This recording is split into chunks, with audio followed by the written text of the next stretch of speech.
like Benson, I'm a Who Dat. I'm a Who Dat. Long as I'm living, I'm a Who Dat. Lose or winning, I'm a Who Dat. Sports Coma, yeah, this is where we do that. Where we do that, where we do that, where we do that, where we do that, where we do that. Boogie like Benson, I'm a Who Dat. I'm a Who Dat. Sports Coma, this is where we do that. Where we do that. Welcome, welcome, welcome. Somebody please better help.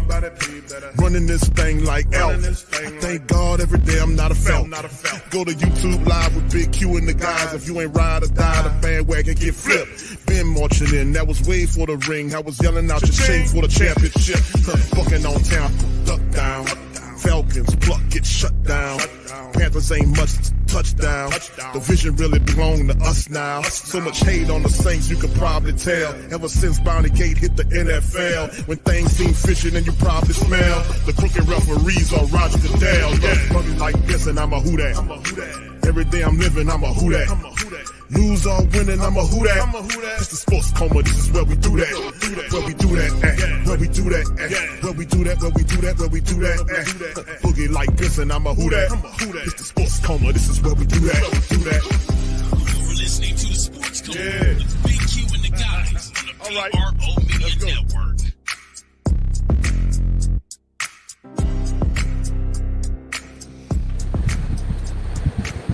After looking at the tape from last week's game, I mean, how much of a step forward do you think you took against New England? I think it's just another week, still building, still working.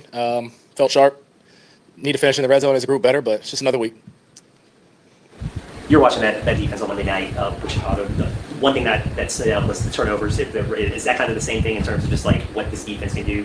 Sure. I mean, yeah, I think they're first in the league with creating turnovers, so we got to respect that, and we got to be on our A game, protecting the ball, in all positions. So that's the main focus this week, especially playing these guys, and we're gonna have to be dialed in. Spencer, like, how do you, when you're looking at this offense, you're doing a lot of things well, just not necessarily clicking in certain areas. Like, how do you view that? Like, when you're doing things well, but it's not all kind of coming together. Like, whether it's red zone, third down, whatever the case may be.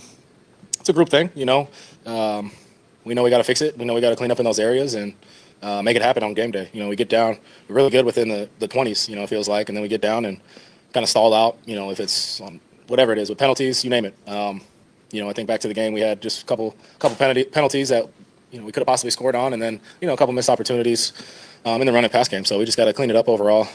But just keep playing. What's it like going up, against Dennis Allen, coach here in the third inning,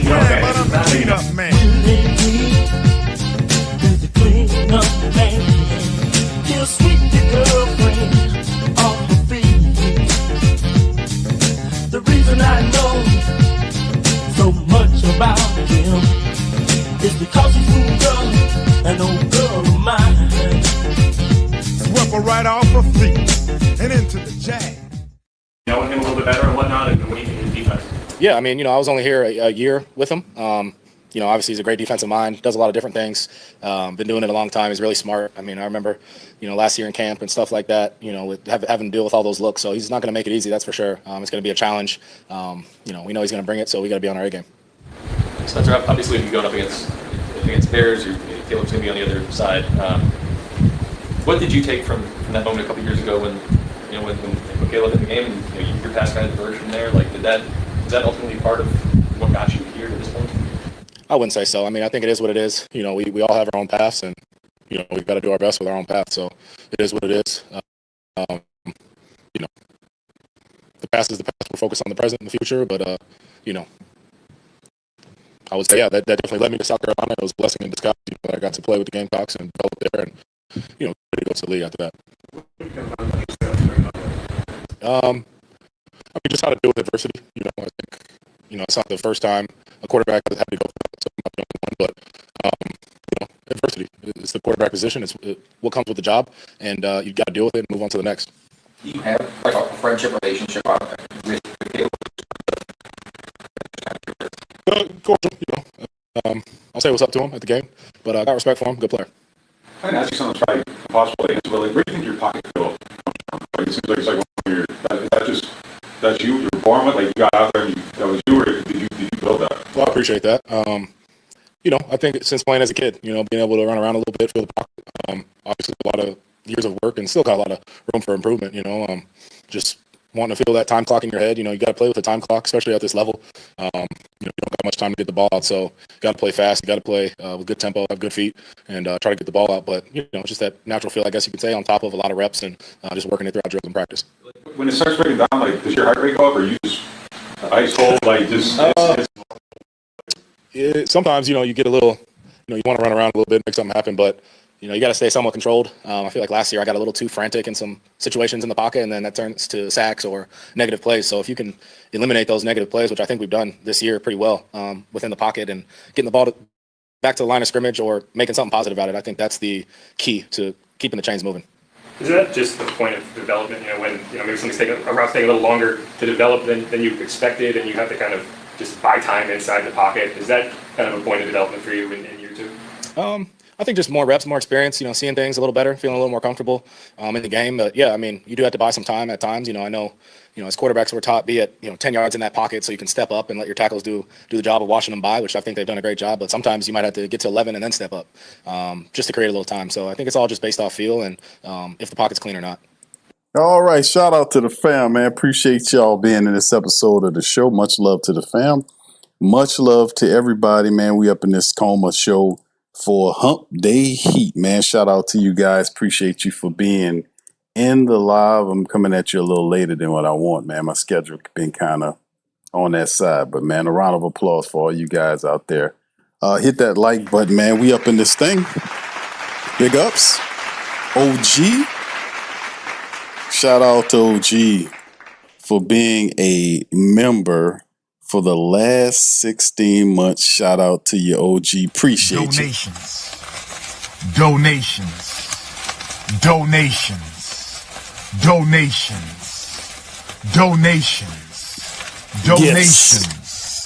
Gifts.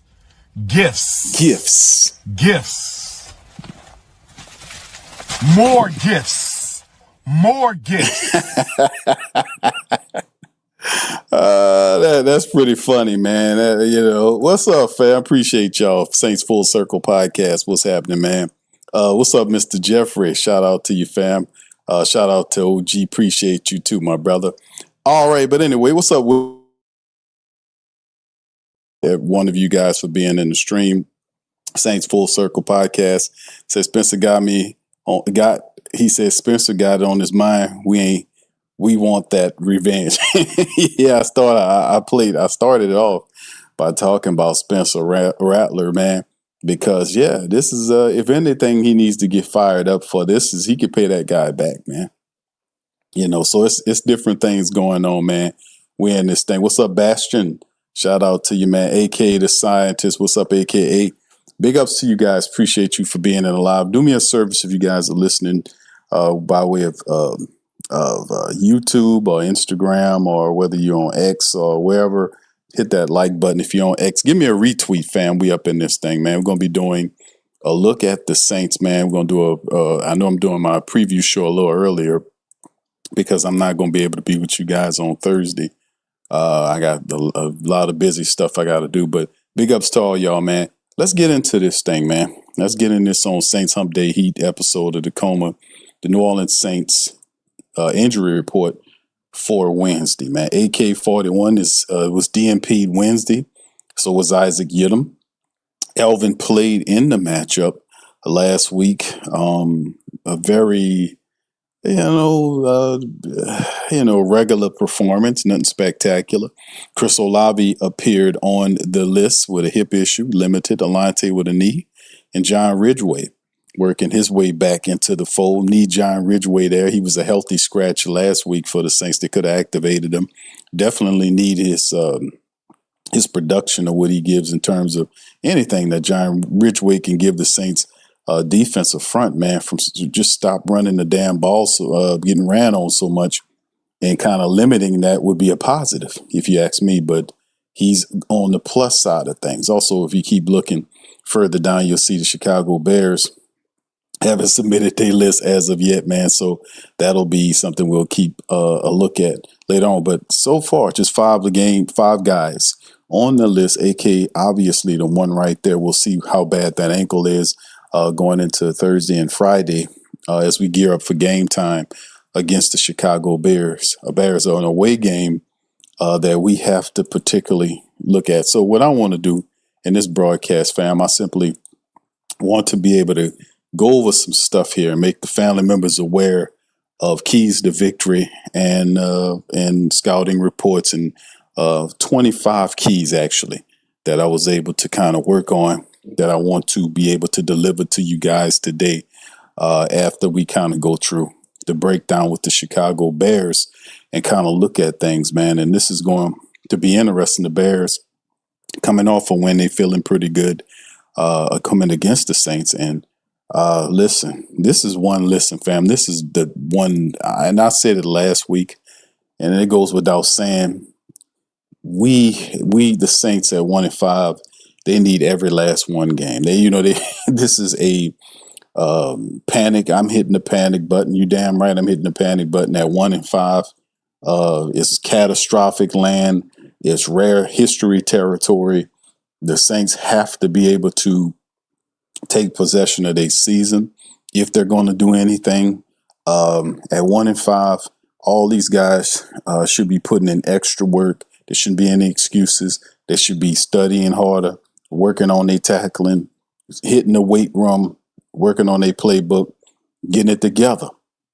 They need this win against Chicago because the season is hanging by a thread, man. It's hanging by a thread. 1-5, only when I talk about this all the time, only 4 teams in NFL history in 100 some odd years of NFL football actually went from 1-5 and into the playoffs. I've called those teams out.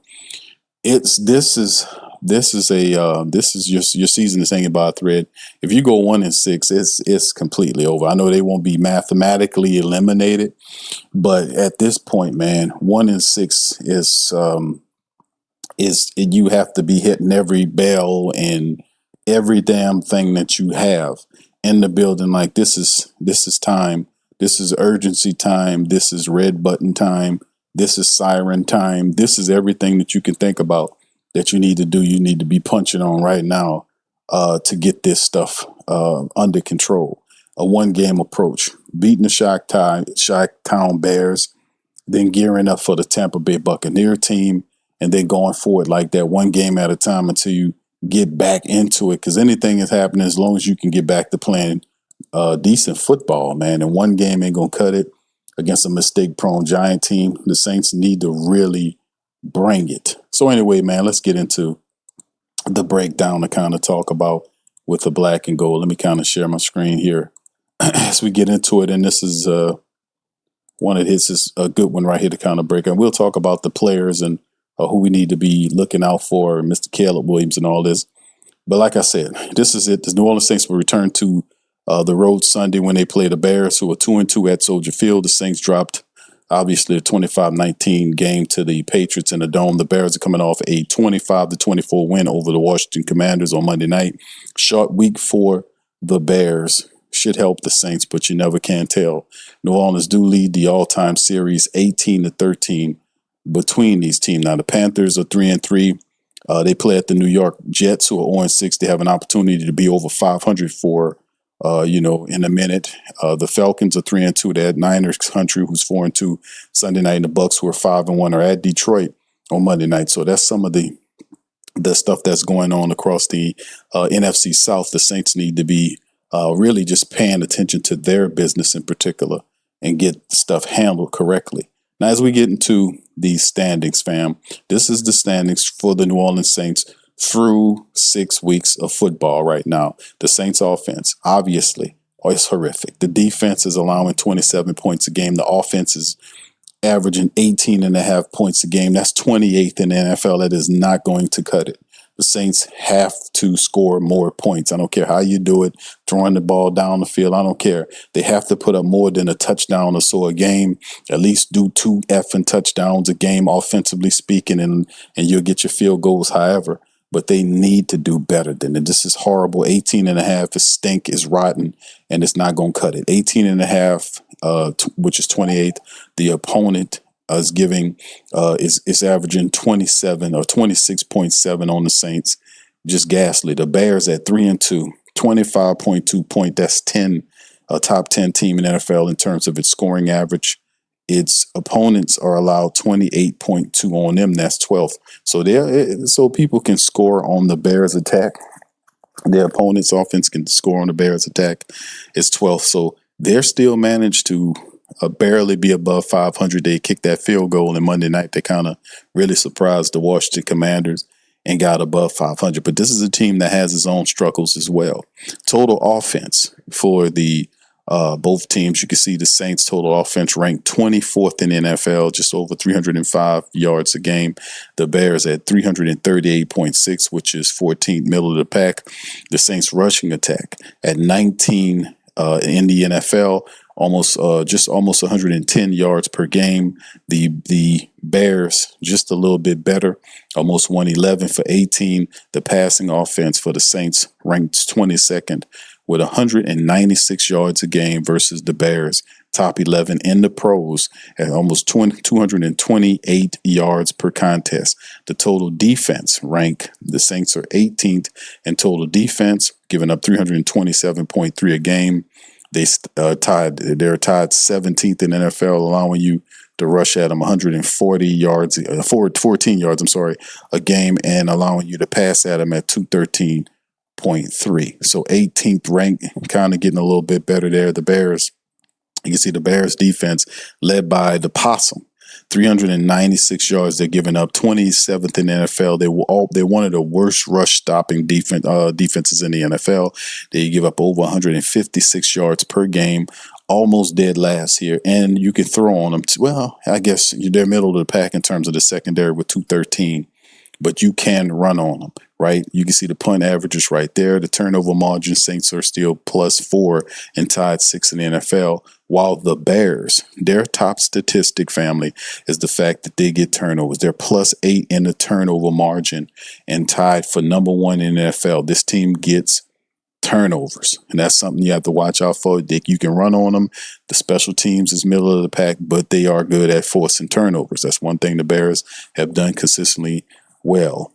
14 touchdowns total in the NFL versus 10 by the Saints. The Saints have 50 penalties through these 6 weeks of NFL action. The Bears have 43. The penalty yards are the same, as you can tell. So you can see the offensive rank, and it goes without saying, man. You heard Spencer Rattler throwing there the fact that he has to clean up. That's why I played the cleanup, man. We got to clean this up. I stopped saying clean up. I started saying, man, we got to iron this out, iron that out. And it's getting to the point where the New Orleans Saints are, they are, they're getting to that territory. They're getting to that area where enough of this talking, because people are getting tired. Kellen Moore is repeating himself, saying the same thing. The quarterback is saying the same thing. And when it gets to that point, it really starts to get annoying, right? And people start tuning you out because you're really repeating yourself. What's up, Chantel? Shout out to you. What's up, Ronnie? Ronnie says, why don't we run plays from the I formation? Well, I mean, the Saints, they don't have a fullback. So they'll use a tight end to rush at them, and I guess they use Stahl as a fullback, but they ain't running from the power I formation, because the key to the power I formation is you have to have power. The Saints don't have no power. We did the Patreon special. The Patreon Filmwork study. It's up for the family members for our Patreon, our YouTube membership family. And I pinpoint in the study and break down pretty much the Saints are not pushing through. They're not dominating that line. They're not dominating the offensive line. They're not blowing or pushing these defenders out of the way. And I've showed on the film that the Saints get blitzed by 4 linemen and they're 5 offensive linemen. I showed on the tape that Trevor Penning literally was up so high that the defensive tackle literally pushed his big goof ass over. He just pushed him over, and he fell back first onto the turf, because he's up too high, and at times you've seen Cesar Salad Ruiz in there missing blocks. You've seen McCoy. I pinpointed McCoy missed 2 or 3 blocks in that game. When McCoy to miss blocks. They're totally discombobulated and inconsistent. Like I've said, the veterans have not done a good job of leading these guys at all. The veterans look more confused than the young guys. They really do. They don't have, these veterans have no answers. No answers. It's stupid play after inconsistent play, one good play, and it's just the mentality is not there.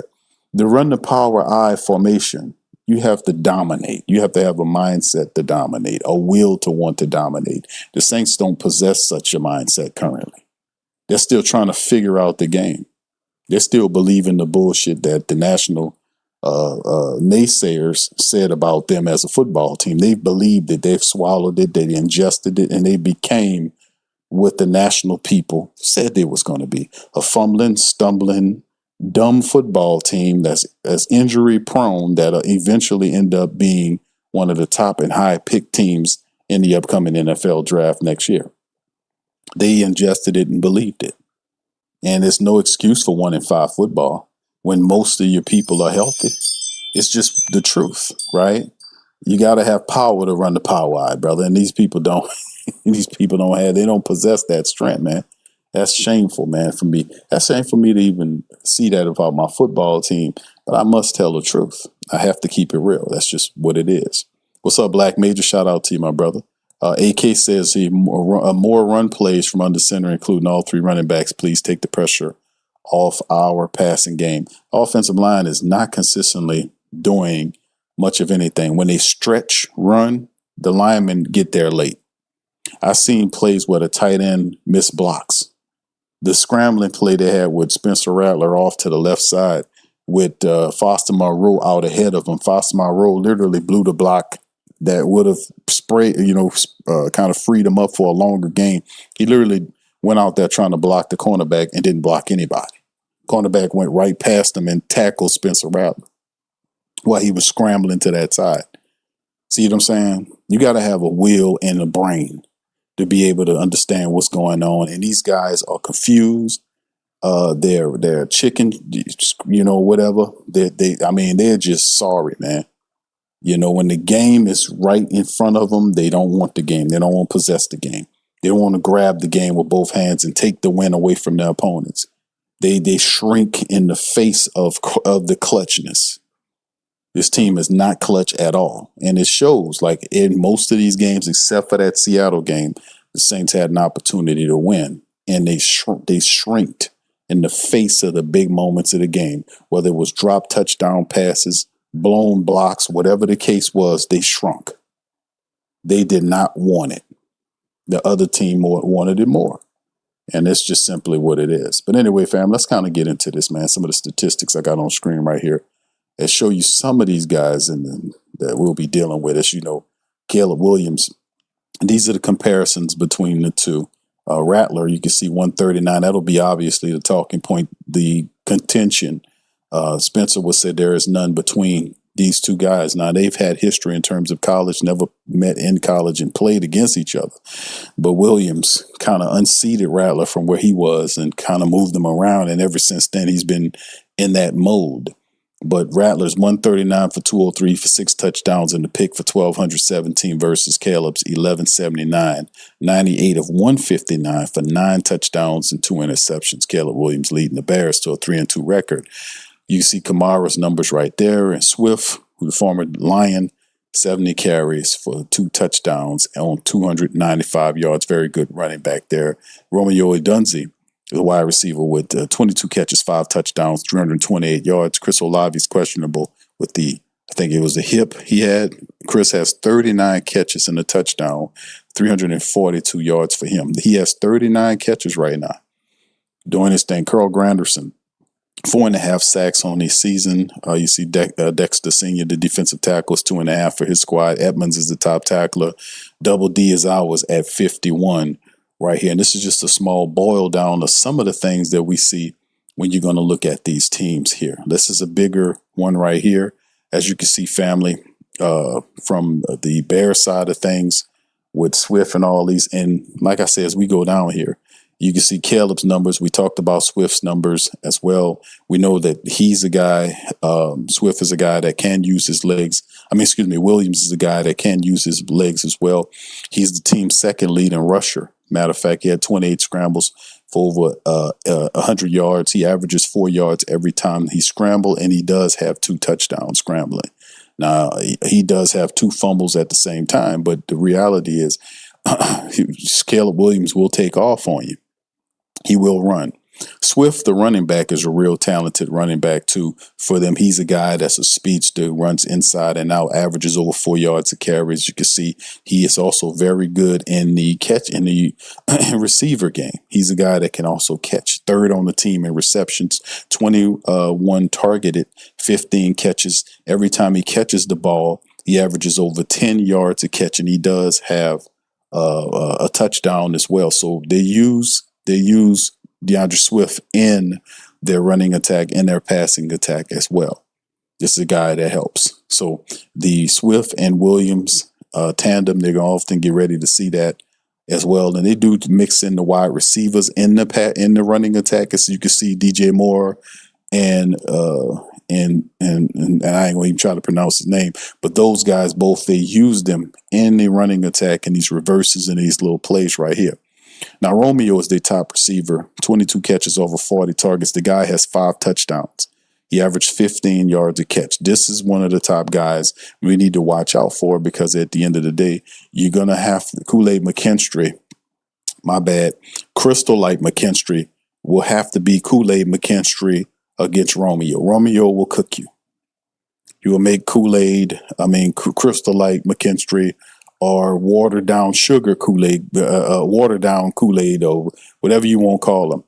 It's not going to be a good look if he played like he did in this last game against these receivers, being out of position and all this kind of stuff. He bad technique, poorish angles, all this kind of stuff. These guys, and I mean the cornerbacks, period, can't afford. So Romeo is going to be a guy that Caleb Williams will throw at. DJ Williams is another very talented wide receiver the Saints have. He's a guy that you probably familiar with, DJ Moore, from his time with the Carolina Panthers. Very solid wide receiver, 19 catches off of 26 targets, 11 yards a catch. He has a touchdown as well. Very slick receiver. This is the type of receiver that the Saints will have problems with, because DJ Moore has speed. He can catch the ball. He runs good routes. And he's probably the most consistent of the receivers they have. You know, Romeo's the young guy on the block. They work really well together. But DJ Moore is the type of guy that will get behind the Saints in zone with that stupid weak zone that they like to run. And he will hurt them. He will hurt them. So we have to pay attention to guys like that. Remember, you just had Keyshawn Butte, who's he was the second wide receiver for them. He had a career game against the Saints defense. And I can see Romeo and probably more than likely DJ Moore having a very solid game against the Saints if they're playing this zone system where they're allowing Romeo and DJ to run unabated. If they don't press these guys and they allow them to release and get into their routes and don't disrupt anything, they will cut them in half. They will cut the Saints defense in half. You know, so a philosophy change has to happen there, and we'll talk more about that on there as well.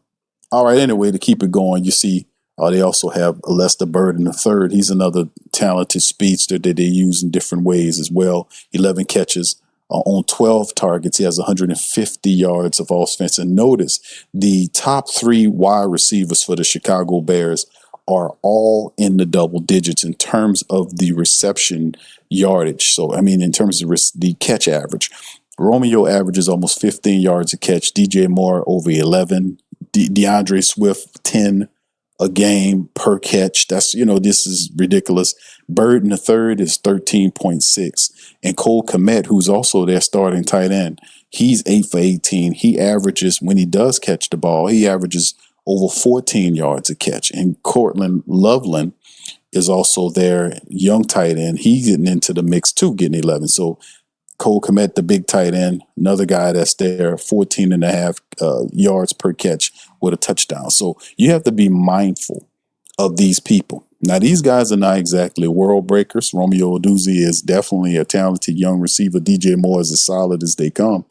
But the Saints special secondary, rather, will have to man up on this one. They're going to have to step up. Kool-Aid McKinstry, Alante Taylor, and Quincy Riley will have to step up in this game and not allow Caleb Williams to slice and dice them. The scheme has to change and morph. We cannot allow a non-pressure front and rear back in zone and allow Caleb Williams to run and average 5 yards a run on him anytime he wants to run, and for him to build up a rhythm, just like the first 4 or 5 games that we've seen where the Saints defense allows quarterbacks, they don't matter who they are, from Josh Allen to Sam Darnold, it don't matter who they are. Even Jackson Dart got into the act early on in that game, and when we played the Giants, get into rhythm. And then ultimately when the Saints start hitting the quarterback, it don't really matter as much because the guy has a rhythm with his offense. So some kind of way they're going to have to come up with something different where they allow these cornerbacks to press or at least jam these wide receivers and do not allow them to get free releases into their routes. Jamming them disrupts the route. It also buys more time for the defensive linemen to get home, if they're going to get home. It's a thinking man's game, bro, and they got to do something about it. Okay, anyway, let's go defensive. And Edmonds, who's a really talented linebacker, rather, he leads the team with 53 total tackles. He also has 2 interceptions. The linebacker there, you got Sewell there, who's the brother of our Sewell, who's there with 32 tackles as well. He has a forced fumble. Kevin Bayard, who is the former safety from the Titans, he's there. He is 3rd on the team in tackles, and he leads the team with interception. He has 3 interceptions for the season. And we talked about and made mention of the fact that their top sacker is Dexter Sr. We mentioned that as well. And this team, 8 takeaways, I think it is, that the Chicago Bears have, by a defense that's led by the old possum itself. The old possum is there.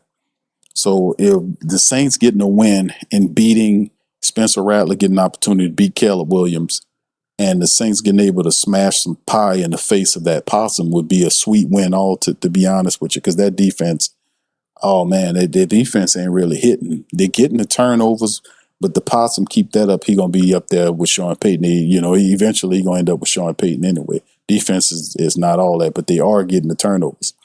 Passanio is up there. I don't know if y'all realize that, but they have a few Saints up there. Passanio is up there with the Chi-Town Bears, man, trying to make his mark known. So there's a few things to make mention of on defense and how they play and this sort of thing. This is the depth chart right here. Put this on full screen for the family members so they can see what the depth chart is for the Chicago Bears. You can see Caleb Williams is there. DeAndre Swift, the top running back. Every now and again, you'll see the backup running back. They'll throw him in there. Wide receivers is Romeo with DJ Moore, who is dealing with an issue, but they expect him to play. And you can see Amade is also there, the former commander, wide receiver and speedster. He is also there. They also have Devin Duvernay, who's a speedster. Luther Burden, a third, who's also a speedster. So they have speed to stretch the field. Cole Kmet is a respected tight end, and Colston Loveland is a solid tight end rookie that they brought in to help. The offensive line is not all that family with what they have here with Joe Tunney and Drew Dahlman and all these guys, Jonah Jackson. The line is okay. And the Bears are trying to figure out ways to win. They have a lot of problems and issues. They're not perfect, but like I said, they're finding a way to win. They stayed in the game against Washington, and beating Washington was a big win for the Chicago Bears team. It got them over 500, and it might give them some momentum, and they're feeling good on a short week against the Saints. You can see defensively, Montez Sweat, Grady Jarrett, who's the former Falcon, is there. He's questionable. Garvin Dexter Sr. is the top sacker on the team. And then you can see the rest of them. Tremaine Edmonds, the top tackler on the team. TJ Edwards is inside. You see Noah Sewell outside. And then the cornerback room of Nashawn Wright, Tariq Stevenson, Kyle Gardner, and the safeties Shaquan Brisker and Kevin Bayard III, who is like I said, the top interceptor on the team. Carlos Santos, who is, I think Carlos was a former Tulane kicker, and Torrey Taylor are some of their guys. Devin Duvernay is a speed demon that you have to be aware of on special teams. So special teams can't do the BS and allow stuff to happen. We have to be very mindful of the speed that they have on special teams. And we have to also ourselves be special on special teams. Kind of at least give your offense an opportunity to flip the field every now and again to give them an opportunity to make some plays happen from a special team standpoint, as opposed to allow other teams to gain ground on short fields. Saints have to kind of change things around here. You know what I mean? So anyway, let me get into some of these parts, fam. I ain't going to try to keep y'all too long on the broadcast, but I just wanted to go over some points here and team strategies, right? So when we talking about our squad, right? We know the statistics. I just went over them. When we go to the Bears, they're coached by Ben Johnson. Ben Johnson was the former offensive coordinator with the Detroit Lions, had a lot of success with Coach Campbell up there. He took the Bears job, and this is what's going on this year. You know, he has Declan Dole, who's also another former Saints guy who's up there with the play calling. Offensive coordinator Ben Johnson calls the plays for him. They rank from an offensive standpoint. We talked about that. Their strategy,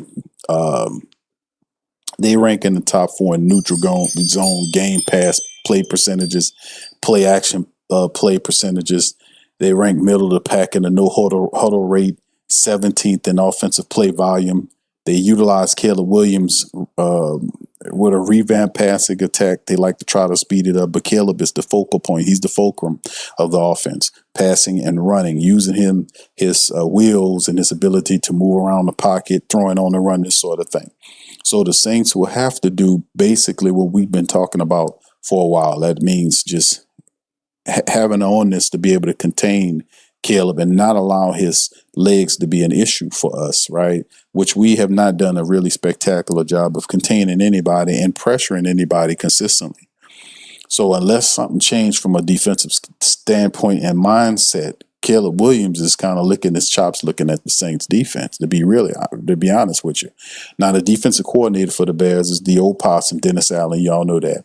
And he's taken over the team. Now, his defense is typically featured a 4-man fronts, the man coverage with matching principles, split safety looks, this sort of thing. His focus on third down and red zone situations and this type of thing. But he's really struggled in stopping the run. He's one of the worst run defenses in the league. I think they're 31st, middle of the pack with the secondary. And the one positive thing that they have is that they have the ability to take the ball away. They have 8 takeaways, which is first in the NFL, tied first with the NFL. So anyway, this is some of the keys to victory in no particular order. Protect Spencer Rattler. Rattler's the quarterbacks, and the Bears pass rush, they want to get after Spencer Rattler. The Saints offensive line has been woefully inconsistent. That has to change. They have to protect Spencer Rattler and give him, help there, allow him to feel confident in the pocket to go through the progressions and make the correct reads. The offensive line has to stand strong. Number 2, they have to establish the running attack. They got to use AK-41 if he's healthy. We know he's dealing with a little injury right now, but Kendre Miller's been really running the ball effectively.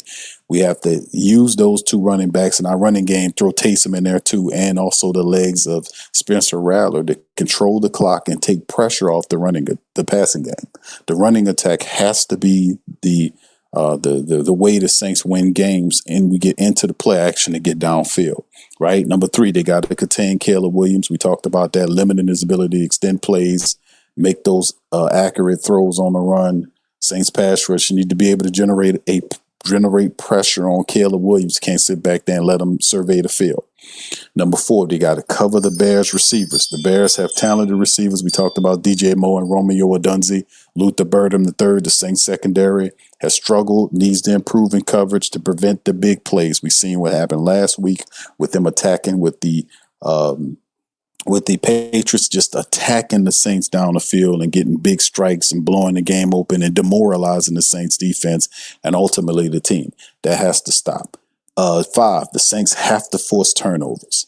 They have to force turnovers. The Bears defense thrives on turnovers. The Saints D needs to match that intensity and create their own takeaways to swing the momentum of the game. We know the Bears going to come in there in their hometown. They're going to want to take the ball away from the Saints offense. They cannot allow that to happen. The Saints are not sophisticated enough as an offense to be able to have multiple turnovers in the game and overcome them. They're not as sophisticated enough to do that just yet. I don't know if they will be this year, but at the same time, they cannot allow that to happen. Red zone efficiency, right? Despite the record, the Saints have a positive red zone plus minus. They converting the red zone opportunities and touchdown would be vital against what the Bears are doing from a defensive standpoint. Red zone, Saints have to win in the red zone. If they get in the red zone, they have to score. No field goals, all this dumb stuff. They have to get touchdowns in the game. If you get in the red zone, you have to score. They have to have an onus of scoring in the red zone. If we got to put the big Valley in there or our big 6'8" tight end and throw at them, the Saints have to get in when they're in the red zone. They have to score. We got too many weapons. We got Taysom, we got Elvin, we got all these other people. We have to score in the red zone. We got to limit the explosive plays is the next key to it.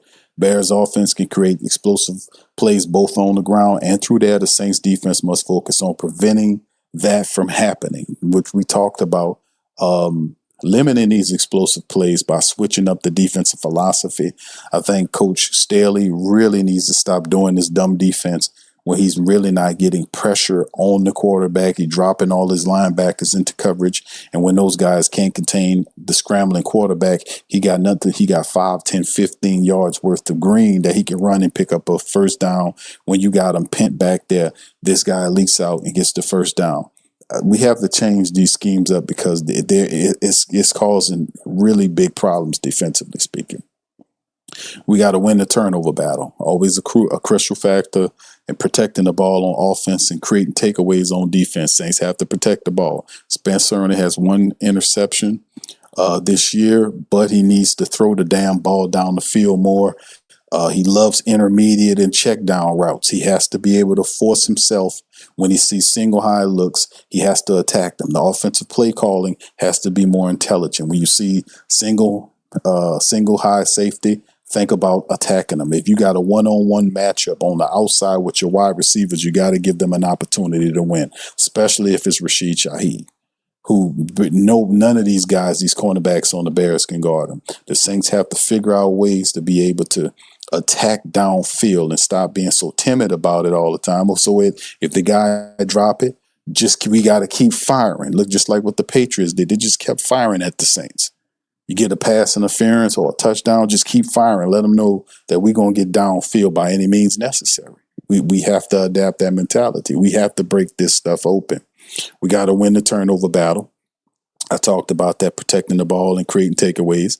Special teams excellence is called for as well. Generating big plays, preventing them on special teams could significantly impact the outcome of the game because the Saints really need to keep doing what they're doing. Blake Groupe was perfect last week. We might be needing him to hit some field goals in this matchup. Of course, he'll be kicking outside in Chicago Stadium with the elements. We'll see how that works. But at the same time, if we're in the red zone and we get in the red zone and we're scoring, let's limit our field goals. I want touchdowns over field goals. Saints have to be able to score in that red zone.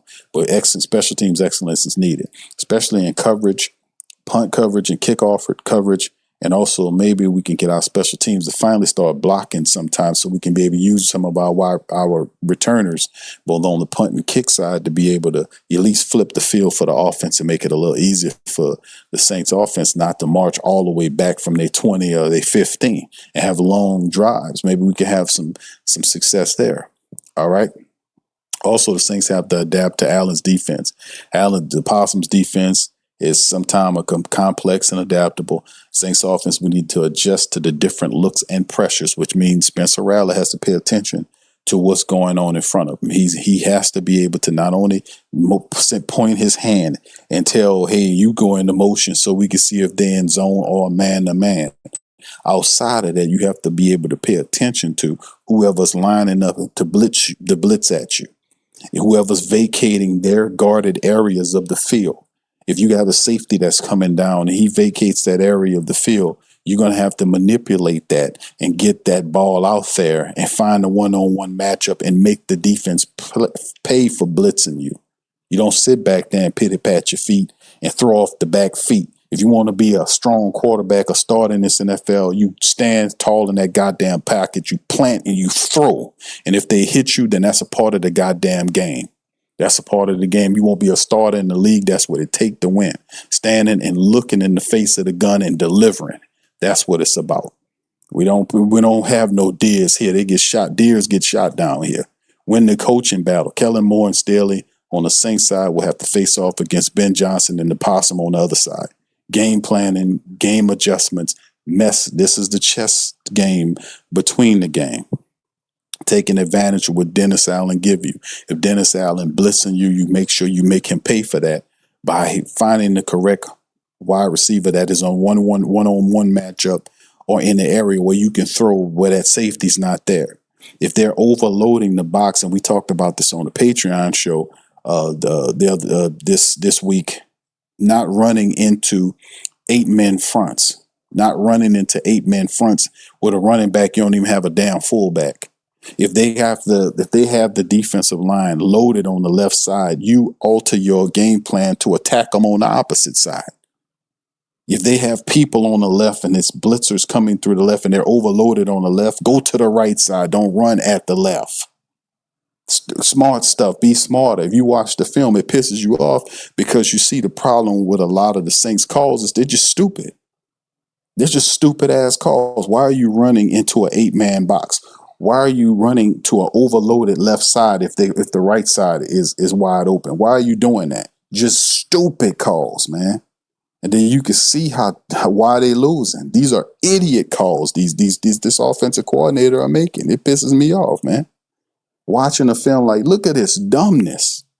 No matter why they're not winning anything, these stupid ass calls by these offensive coordinators not getting them anywhere.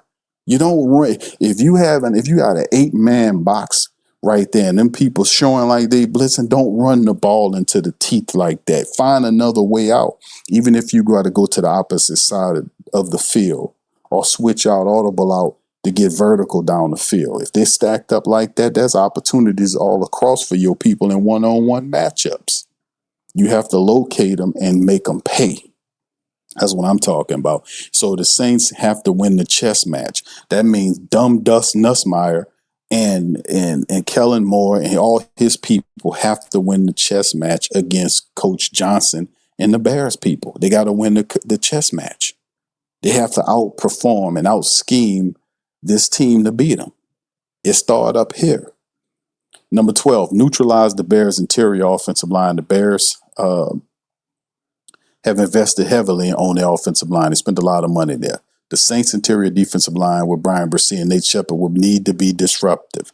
Brian Bresee is going to have to get on that. We got Chase Young back making all this money. Chase Young got to earn his money. That's the bottom line. Chase Young got to earn his goddamn money. Brian Bresee has to level up, and I think it's almost time to bench Nate Shepard. It's almost time to bench Nate Shepard. Let me see what John Ridgeway can do. Bullard, Jonathan Bullard. I'm ready to bench Nate Shepard, man. It's just not working, man. But yeah, they got to dominate.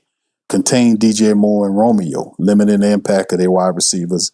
The chemistry that they have will be crucial. Disrupting that time, and I talked about that. Take advantage of the weak run defense. Bears have struggled against the run.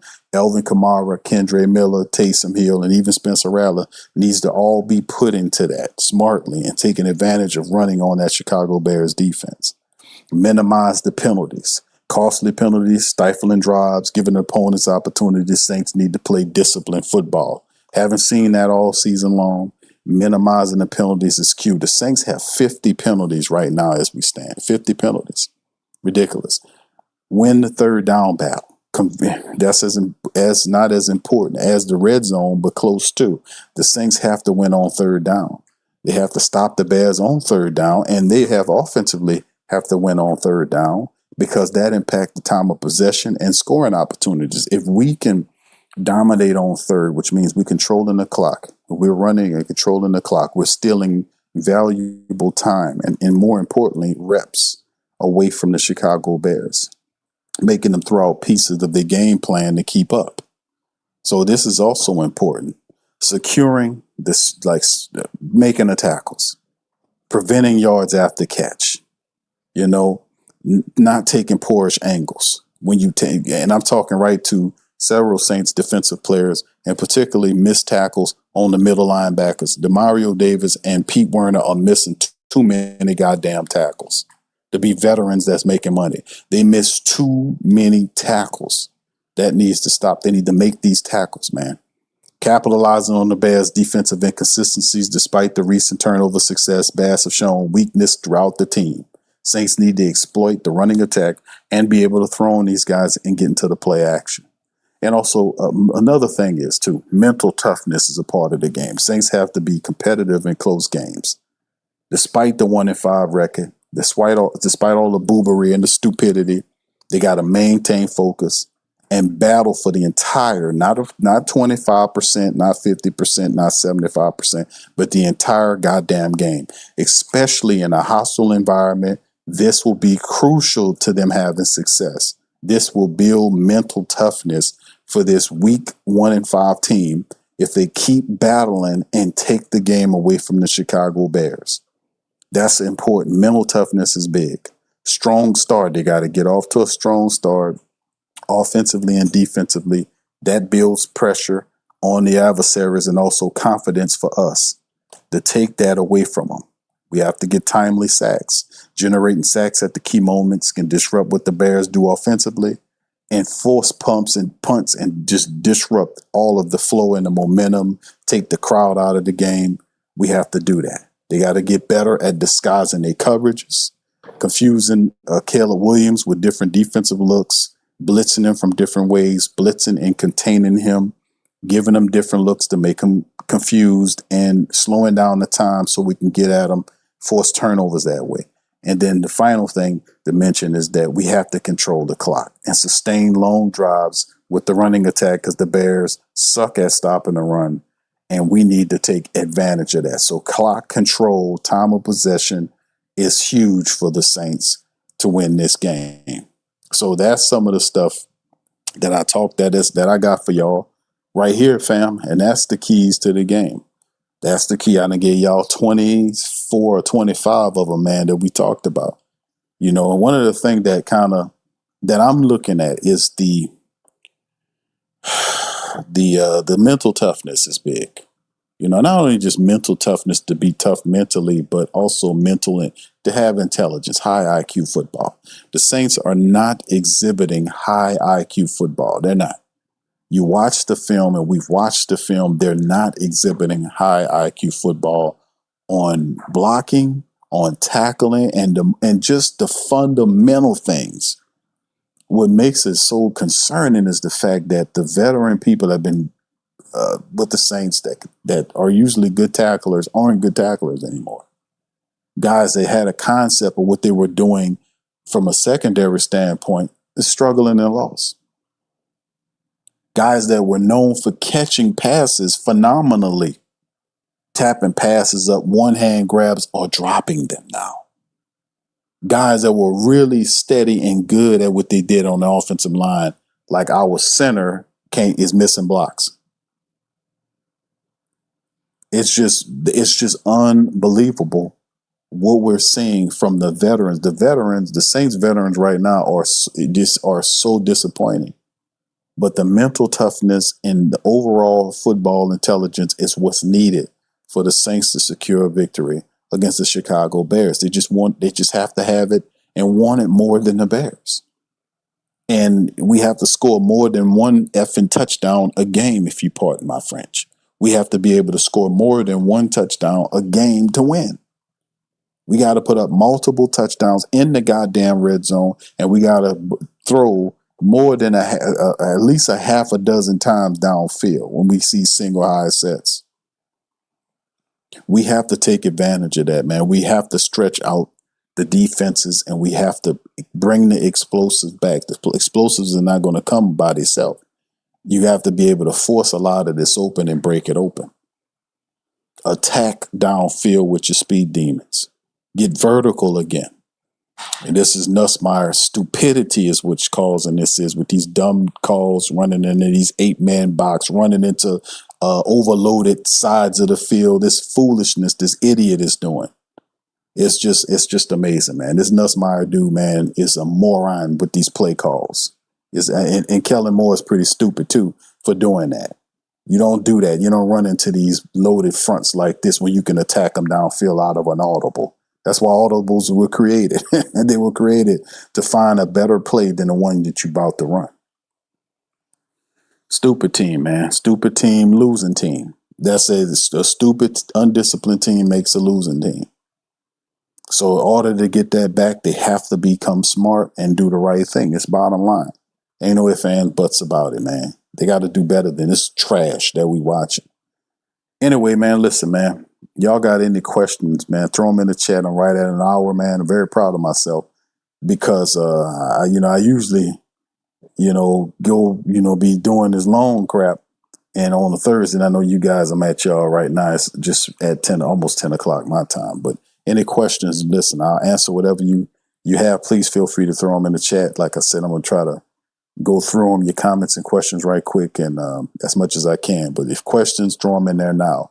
Oh, yeah, by the way, I put the poll up tonight, fam. I put the poll up tonight right now. I just put it about an hour ago. We got about over 100 people, so I'm proud of the family. It was over 100 folks have chimed in on the poll tonight. And, of course, you can see it's up here. The ask, all right, family, it's time to make that call. Who wins the Sunday? Well, over 100 people right now. Get your call. Get your vote in, fam. Vote on the poll. Go to our post session of the Sports Coma YouTube page. The community section, the post session, and you can vote on this poll. 118 votes so far, 78% of which say the Saints beat the Bears. 22 say no. So that's what we got right now. And people are saying that the Saints should beat the Bears. And will they beat the Bears? Man, I don't know, fam. They should, but once we say should, these people don't play full games. They look confused. They don't know who they blocking. They missing tackles. They dropping passes. They drop touchdown passes.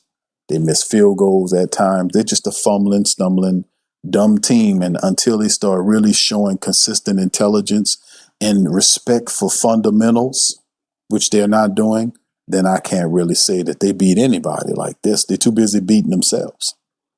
All right, anyway, what's up, Bishop? Shout out to you, bro. Much love. Appreciate you. Oh, okay, thank you, brother. I appreciate that, man. AKA says it would be great, but Rattler too short to play behind Proctor at guard. Proctor? I have to play Shuck. Listen, if Spencer Rattler don't win this game against the Chicago Bears, they're probably going to bench him for the next week. Because if you're 1-6, your season's basically over with, man. 1-5 is a stretch right now because only 4 teams ever went to the playoffs with this record. But if you're 1-6, man, they're gonna put Shuck in there. It's Shuck time now. Second round quarterback. Regardless of what his statistics are, if you're not winning the game, the first thing they're gonna do is pull the quarterback, especially if they drafted the guy high. This is the environment. Spencer Rattler needs to throw caution to the wind. Being conservative, listen, it ain't all his fault because the guys are dropping the passes, but at the same time, he's going to have to be more vocal with these guys. Seriously. Cuss at these veterans. Curse at them. They don't deserve no respect how they playing, man. These guys don't deserve no kind of respect how they playing, man. But they happily cashing them checks, let me tell you. Mad Drummer says, my thing is, Q, if we could see why can't the coaches see if not right? Man, these people can see it, bro. They got to make the call and stop playing effing games, man. The tape is clear. The tape is clear. Did y'all see on the footage, man? I was showing on the Patreon. Did y'all see how Penning was getting manhandled by that defensive tackle? That defensive tackle pushed that bitch over, man, like a overloaded refrigerator. He fell on the top of his, you know where the neck area where your shoulders meet the neck at? That's where he went over. The dude pushed him over. Like he was a top heavy dresser. He he pushed him over like a top heavy dresser. I showed it on the tape. I was like, look at this dude, man. McCoy missing blocks. And the Saints offensive line they're not blowing or clearing out those defenders so the runners can run. They're not. They engage in them, but they're not moving them. They're not moving them consistently. They're not blowing them up the line of scrimmage. That's why all those runs look as difficult as they are. They're not blowing. They're not dominating and moving furniture. They're not resituating the line of scrimmage. Is what I'm telling y'all. They're not doing it. It's an answer for all of this shit, man, and it's on the tape. Ty says I agree about the stupid calls 100%. Bro, it's what it is. These calls are hard. These offensive calls are horrible. That draw, that constant use of that option draw pass, and it's just the dinky donkey do east-west nature of the Saints offense. They go east to west more than they do north to south. This is not a vertical offense. This offense lack verticality. It really does. This is an east-west offense. Why you have an east-west offense with all this speed? You're supposed to attack downfield, man. Attack downfield. But the crazy part about it is these guys must know, and maybe they don't, that if you're attacking east-west, the defense is going to play you like that. There is no need for them to be playing them safeties that far back. If you could throw in these passes in within a 10 to 12 yard window, they're just going to put their defenders in there. That's why all that stuff look tough. When they catch the ball, the defenders was right on their back. They're not adjusting to nothing the defense is doing. They're stupid, man. That's what I'm saying. They're stupid. It's just dumb. It's just dumb, bro. It's a chess match, and the Saints don't have the brains at all to win no chess match with nobody. You don't run in the 8-man box when you can audible out and throw a deep ball or do something else. You don't run to the loaded side of the field. You go to the opposite side, switch and go to the opposite side. They don't do any of that. The majority of the time they're doing stupidness. That's why they 1-5 and sitting up here saying, well, we got to clean it up. What you mean dude, you're not doing what you're supposed to do. You don't do those type of things looking for success. Look at the tape. We got it done, man. We got it on tonight. I was showing y'all what Spencer Rattler's faults was. I was like, man, we're going to focus on why the Saints offense is not moving. And what did we do? Y'all take a look at the tape tonight on Patreon. We did it tonight, and I showed y'all what was going on. You're like, Q, what's going on? I showed y'all what was going on, fam. I showed y'all several times what passes you're missing on because you're going to intermediate and check down areas as opposed to going up the field, and their wide receivers running up the field with no safety support over them and one-on-one matchups with the cornerback. And the wide receiver has the leverage and he has the corner on his back, and we're not attacking it. I showed you what's happening. I showed you. All right, Mad Drummer says Ruben Bain and Proctor and on downs on my list was first. Okay, I got you, brother. All right. AK says maybe Jordan Tyson, but he reminds me of Olave. The Saints have a lot going on, man, but it's not a talent thing. It's the use of the talent. They don't know what they're doing. They don't know what they're doing. How you have Rashid Shaheed and don't know how to get him? Bram, listen to me on this. It's just not hard, man. Rashid Shaheed is arguably one of the fastest men in the entire NFL. They had timed him, said he was running over 20 miles per hour in the game. Who does that? You mean to tell me a guy that's that fast and you can't find a way to get him the ball on Sundays? And you talking about we having problems getting vertical, and you have one of the fastest men in the league? That's not a talent or a speed issue. That's a stupid ass offensive coordinator coach combination who don't know how to take advantage of their personnel. That is cut, dry truth. How do you have one of the fastest players in the league, but you can't throw the ball to him deep? Why not? What cornerback can cover him? None. So why isn't he got 3 or 4 touchdowns by now? That's a problem with the Saints offense. They're stupid. They don't know how to use their personnel. They do stupid stuff on the field with dumb calls, and they don't take advantage of the defense when they give them an opportunity to. They don't make them pay for blitzing them. It's all that. It's on tape, man. It's on tape. They can sit up there and play all that bullshit they want, but I see exactly what's going on that tape, and so do you. All right, that's right, Ikea, top-heavy dresser. That's right. You go and watch. Y'all ain't see that film. Y'all ain't see that part when that boy pushed Penning over. That boy dominated Penning in that game. And Cesar Ruiz was doing his old tricks, too. He was getting beat again. That's what he does. He have a good game, and then 2-3 games, he's shitty again, and then he have another good game. But Penning is blocking up too high. He giving up his leverage, and them guys are figuring them out, and they pushing them down. They knocking them out the way. That guy is a waste. He is we can't do nothing for him. It's over for him. His mind is already messed up. His technique is bad. It's just, dude, come on, bro. Penning got to go. And so do Cesar Ruiz. If y'all serious about changing the offensive line, we need to really see about changing out these guards and finding a center of the future behind Eric McCoy, because McCoy looked like shit too. He was terrible in that game. He was blowing blocks, getting pushed around. This ain't the same McCoy that you know. Jane Doe says, if we know we in a rebuild, what would be the best record if the line is bad? That's not Rattler. It's all of them, bro. The line is awful. They're not blocking correctly. But Rattler, the line is also bad, but they at times are giving him opportunities to throw the ball up the field. Spencer Rattler's favorite areas of the field is the intermediate stuff and the checkdowns. Why? Because he's conservative. He's not a gunslinger. He's not going to put the ball in harm's way. His first thing is he loves to look for that intermediate area because it's safety for him. He can find the ball on the slant or a comeback route or somebody sitting down in front of him. He'll throw it at there and then throw it right at him or throw it low if he got to throw it so it don't turn into an interception. He kind of losing the fact of throwing the ball deep. Even when he threw it to Chris Olave to open up the gameplay, didn't he underthrow him? His arm wasn't tired. When he first opened up with that throw to Chris Olave, he underthrew Chris Olave. He underthrew him. Olave had to wait for the ball. The cornerback caught up to him. He found him deep, but he underthrew him. You get what I'm saying? This has to improve. So he's a part of the offense too, and he has issues and stuff he has to fix. Like when we studied the film, there were plays that were out there.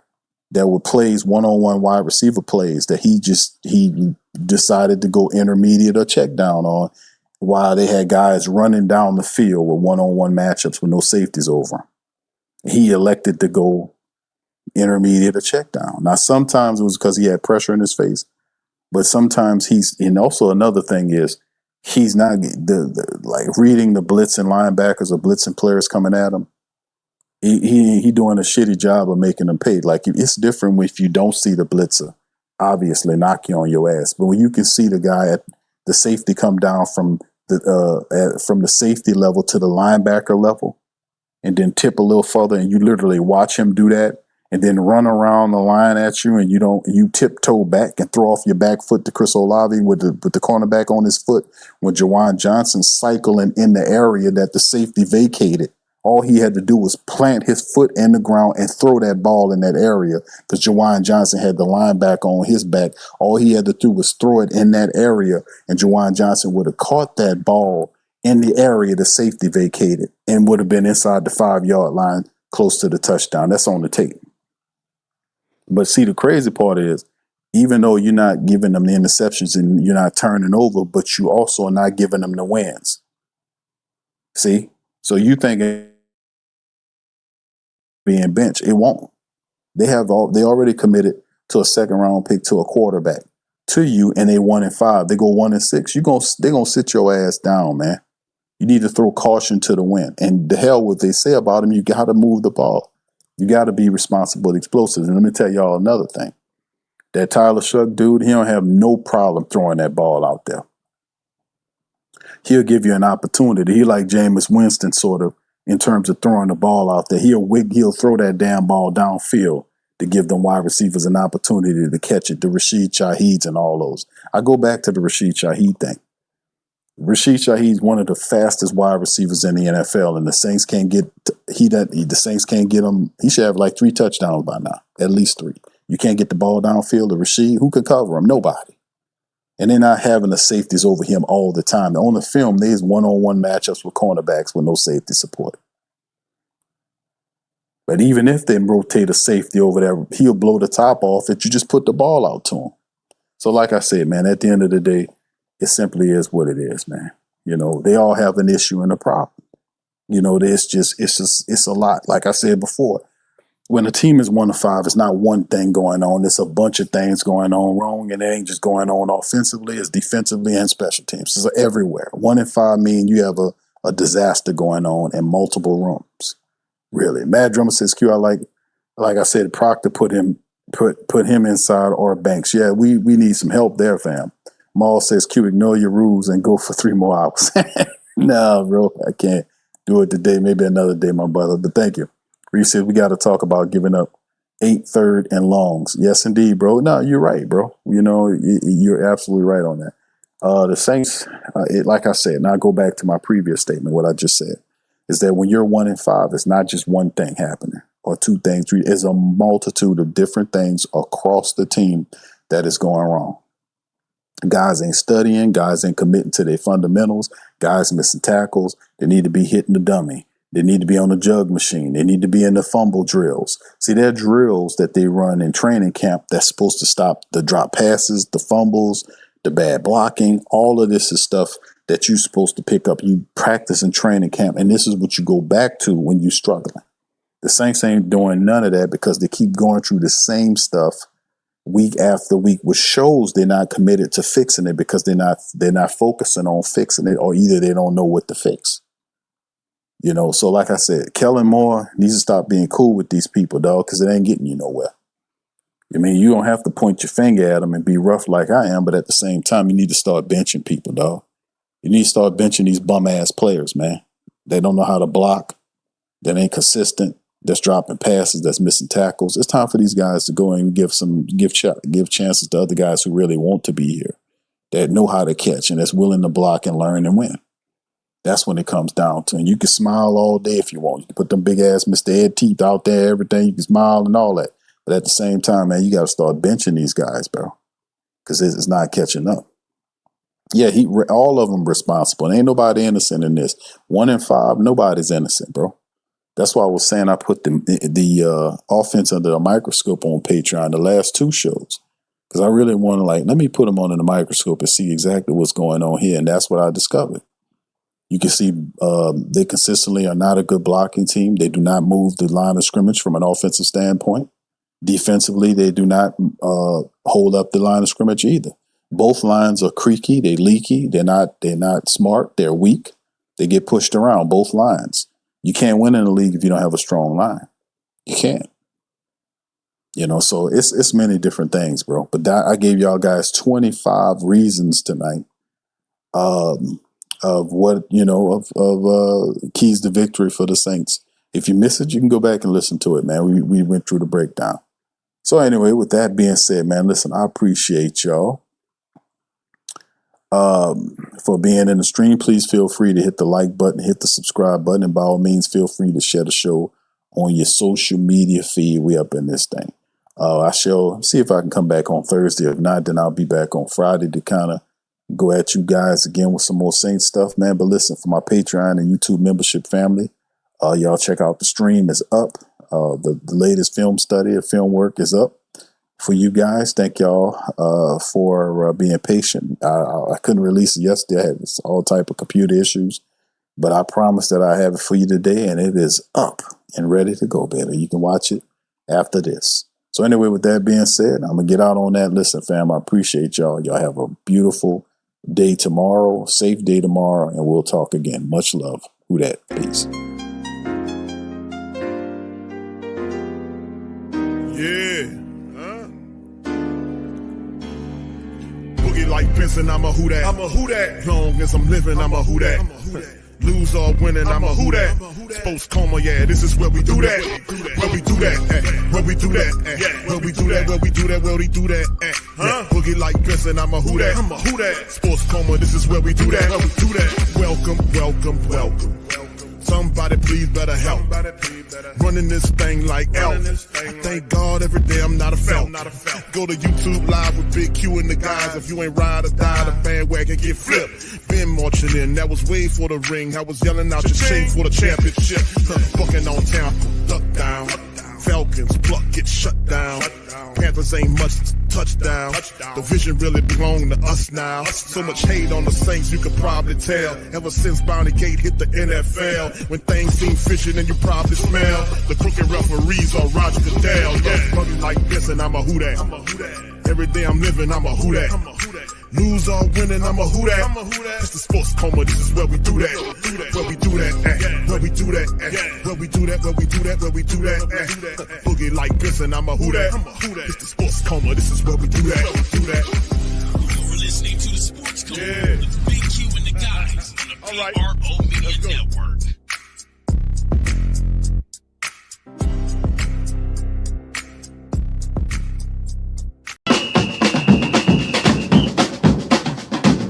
Who that say they gonna beat them Saints? Who that? Who that? Who that say they gonna beat them Saints? Who that? Who that? Who that say they gonna beat them Saints? Who that? Who that?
That's right, the Pro Shop is the platform store where you can go and buy all the latest merch to support the platform. Available at the Pro Shops, we have dozens of hundreds of products available for you and your family. Unisex tees for men and women, hoodies and sweatshirts, tank tops, kids and baby items, long sleeve tees, mugs, pillows, wall art, bath bedding, face masks, phone cases, stickers, bags, fanny packs, socks, hats, and many other items. Please feel free to check out the Pro Shops. The link is in the description section below. And remember, it helps the platform continue to grow. Check out the Pro Shop and Who Dat too.